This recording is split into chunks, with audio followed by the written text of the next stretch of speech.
Good evening, everyone, and welcome to the Brian Crombie Radio Hour. I've got to introduce you to a guy that I grew up with, and I just think is fantastic. And he's holding a special charity Christmas concert coming up in just a few weeks. Andy Kim.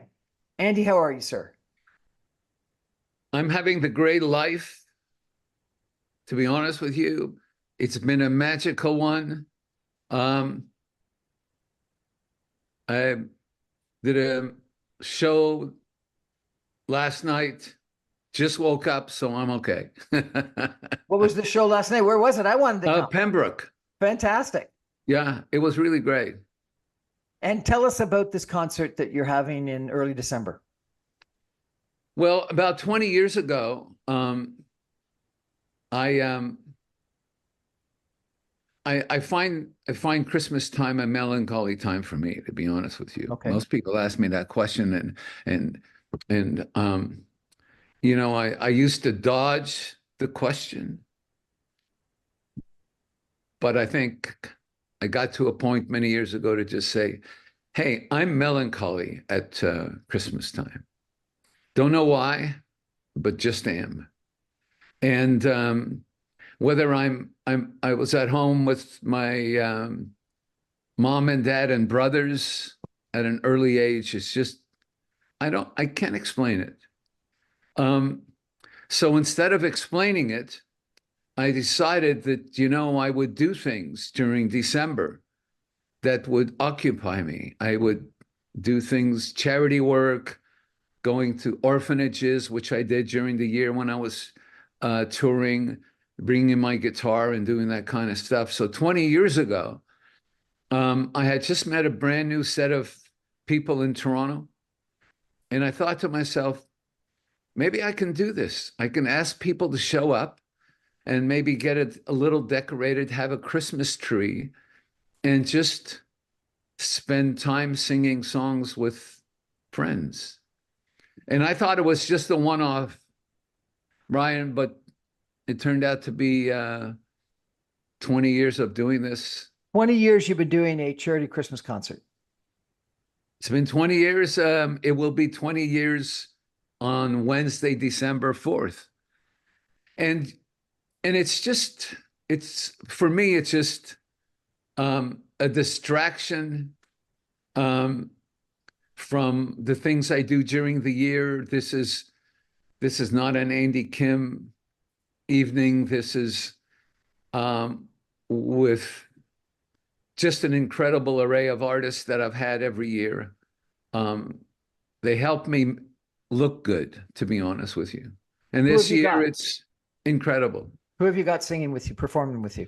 Well, I have the Bare Nickel Ladies. I have Alex Lysum from Rush, who's going to be in my band, which sounds funny, but true. He has a great time being with us. He's done it several times. Broken Social Scene, Dan Hill, William Prince, Molly Johnson. I know that a couple of people have come in and really look. I'll tell you, there was a magical moment on Thanksgiving. I got a note that said, "Hey, how you doing?" I said, "I'm doing really good. Happy Thanksgiving." "Yeah. So, what are you doing?" "Well, we've toured and kind of were exhausted." I said, "Well, I'm doing my 20th anniversary." And on Thanksgiving Day, they said, yes, Billy Talent's going to be there. Billy Talent, fantastic. M. Griner was a friend of mine for a long time, and the Rock Voisine flying in from Montreal on his way to Paris, which is great. And it's at Massey Hall? And Ivan of Men Without Hats was with me last year. He was so awesome. I think he stole the show. I asked him to come back. I don't know if I'm missing anyone, but it's going to be an incredible evening. And it's Massey Hall? It's at Massey Hall. And as I said, all proceeds go to charity. I'm one of those people that just Want to make sure that it's a Christmas spirit. And since year one, everyone has donated their time. No one's asked me for money. You know, the artists in this country have really, really every year shown up, and they never asked, how much am I getting? Because all the money goes to Cam H Gifts of Light this year. Excellent. Well, congratulations and thank you so much for that. It sounds like a fantastic event. And people get tickets how? Well, we're almost sold out. It's Ticketmaster. Um, I think the tickets, as I said, I think we're sold out, but $35 to $85 plus tax or something. Brian, my first time at the Mod Club, it was $25. And I've always been interested in the people that get on the subway, streetcar, and bus.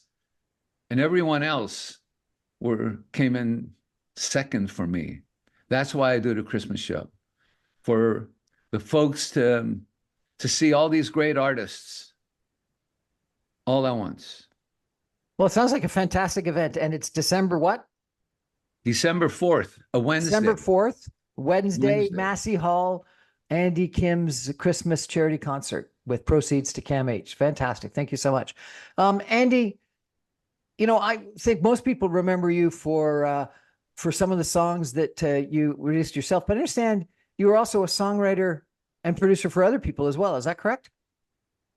Not as much as the songs that, you know, I've had as hits.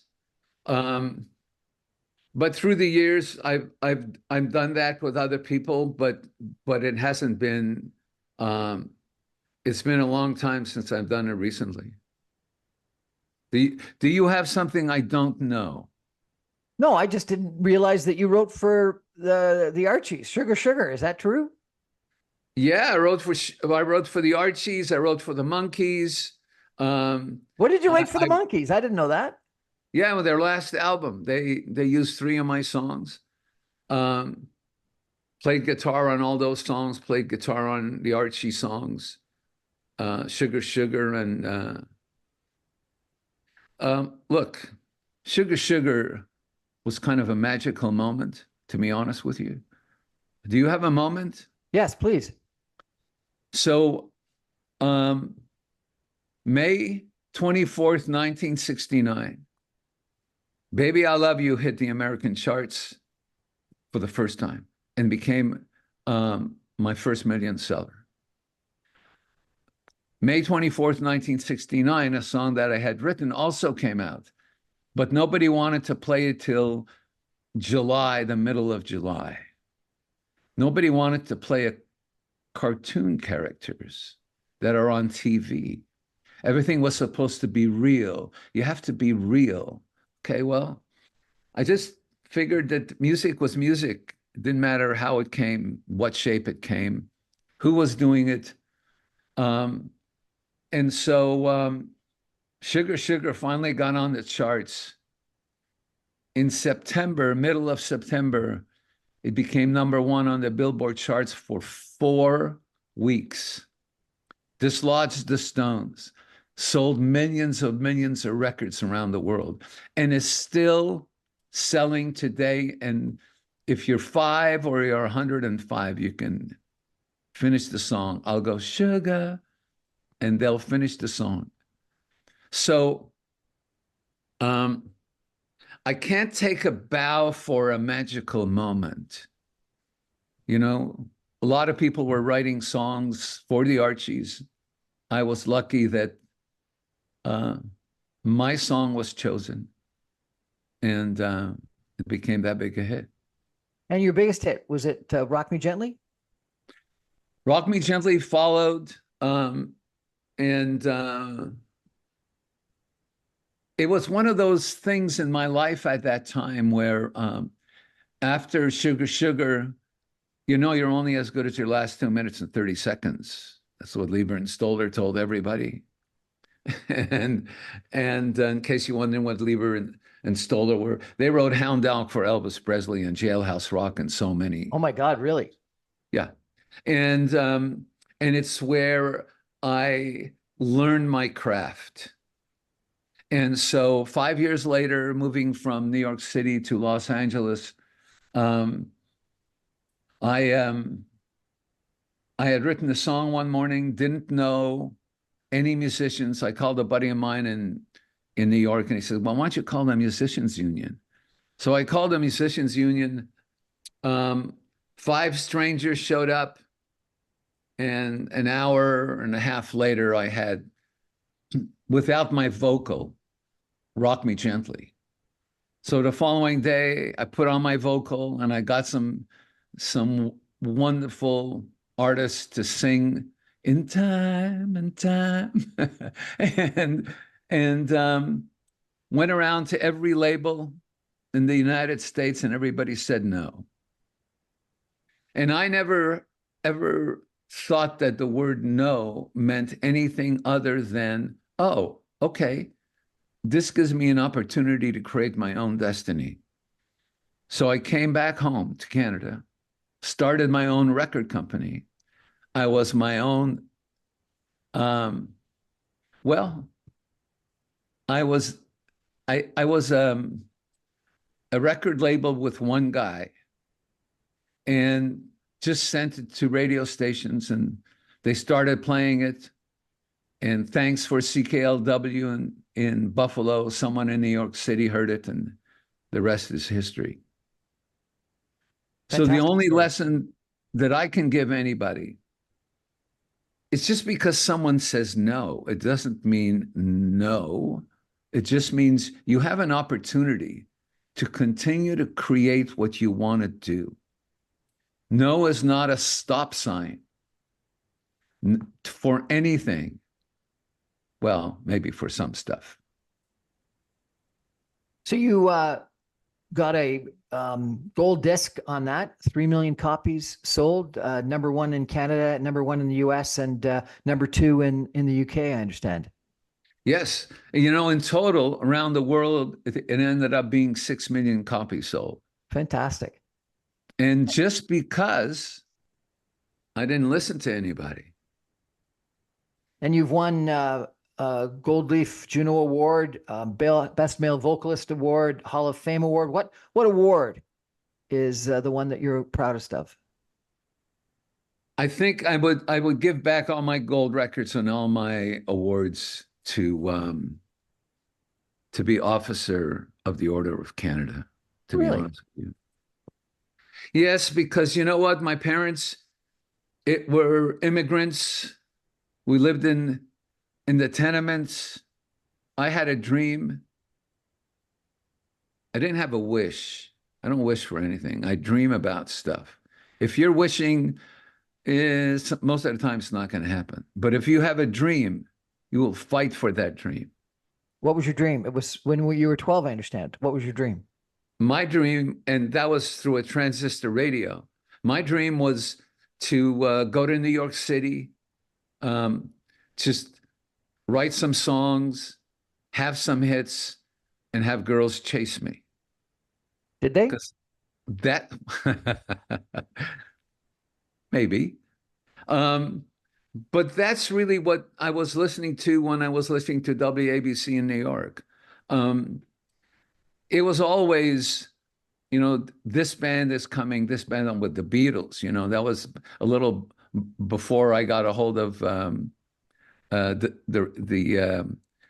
airwaves of WABC on my transistor radio. But um, I think that dreams are very important. I think that they give you an opportunity to be healthy about something that's bigger than you.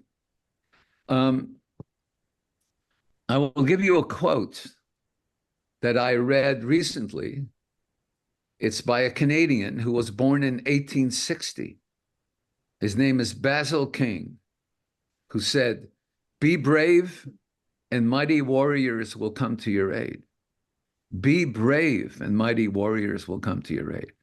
Well, I was brave enough to go to New York City with 2 chords and the biggest dream that I could ever dream. And how do we ever get this way was 2 chords. I think I added a passing chord on Sugar Sugar. May I ask you a question? Please. Do I want to come to the concert? Yes, I'd love to. Well, then we'll make sure you get to the concert. The question I have is, how did you get here yourself? What were your dreams as a 12, 13, 14, 15-year-old? I really wanted to make people think. I'm curious, very curious. I like meeting people. You and I have met over dinner, and I ended up confronting you, and we had a really interesting conversation, and I enjoyed that. I've gotten to know Gil Moore and understanding what it was like to be a drummer in a rock band and being incredibly successful was interesting and fascinating. I've had the opportunity to interview numerous different politicians, scientists, developers, artists as well, and I found that really interesting. And I heard Shaquille O'Neal speak, and what he said is he had a dream that he wanted to make people smile, and I gave that some thought, and I said, I wanted to make people think because I'm not going to be able to be Prime Minister of Canada or something like that. But if I can make people, introduce people to individuals like you that can inspire them with your comments about being brave and warriors will come to their side, and make people think, then I've achieved something. And so I try to do that with my radio show. Well, you know what? I think it's a collective. I need a radio to play my records, or else no one would hear me. I could be in a little club and I could be playing and be happy. But there was this other part of me that was extremely, extremely lucky. And so I can't take a bow for my success. I just know that God sent a special angel into my life, knowing that I would do my best to give back, do my best to understand the theory behind friendship, behind love, behind those who don't understand themselves or don't understand me or don't understand their friends, to find a way to give that message. And when I think about Sugar Sugar, I think about the joy that it's brought so many. And I'm so honored to be part of it. But deep down inside, you have to own it. You have to be the one that's cheerleading you along. That's the important thing. And the great Quincy Jones just passed away. And I saw an old clip, and he was asked, so talented with, Count Basie and Ray Charles and Frank Sinatra, and then you get Michael Jackson. How does that work? How do you do this? And there was a pause and a smile on his face. And he kind of looked above and he said, it's from up there. And Carole King, when she was asked about all the songs that she's written, she believes that every songwriter is in tune with the fact that there's an angel bringing all of these songwriters a song to finish. But most people just allow it to move on so it lands on the right person. Is there a song that angel is bringing to you that you want to finish? Every day. Every day you get an day. idea for a new song. Absolutely. I have a book list of songs that lyrics I've written and melodies and all of that, and maybe sometime in the coming year, I can, go into the studio and do something. Um, I'm not that much of a social media person. I mean, all my friends have all of these things. Hey, have you been here? Have you been there? Have you seen? Um, I'm happy being me. You know why? Why? Because I'm living my one and only life with no sequel. Fantastic. That's true. Andy, you were the fourth child of Lebanese immigrants. As you say, you grew up in a tenement and you ended up achieving huge success. If someone came to you today, the offspring of immigrants to Canada, and said they wanted to be a rock star, what would you say? Do they still have that opportunity today? Well, you have that opportunity has always been there.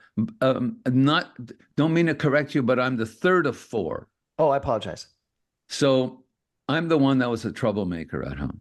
I'm the I'm one the that, third of four as well, so I understand well, that. well, there you go. My parents were wondering what it was that I was searching for. I said, I'm not searching. This is what I want to do. I just know it.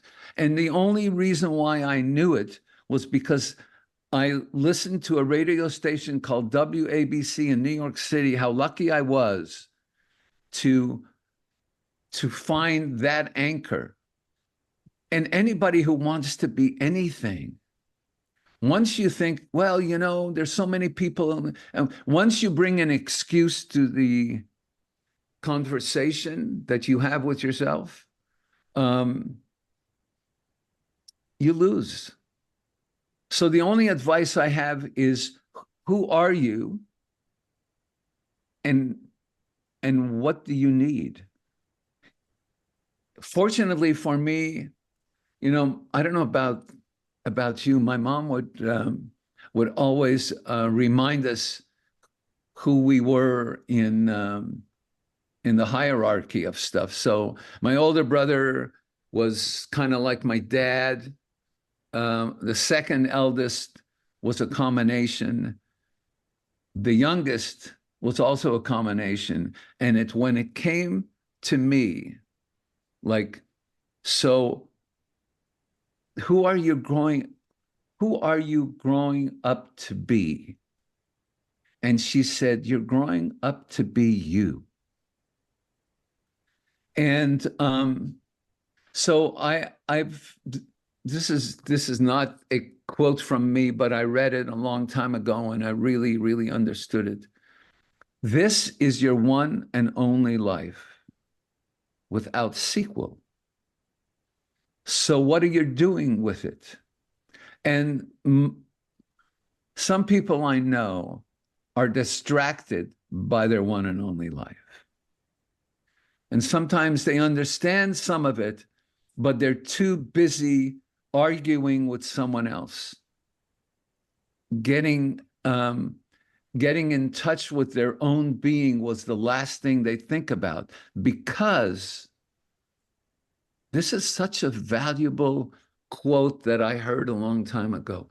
You are living your one and only life, not someone else's, not your mom and dad's and siblings and people at work.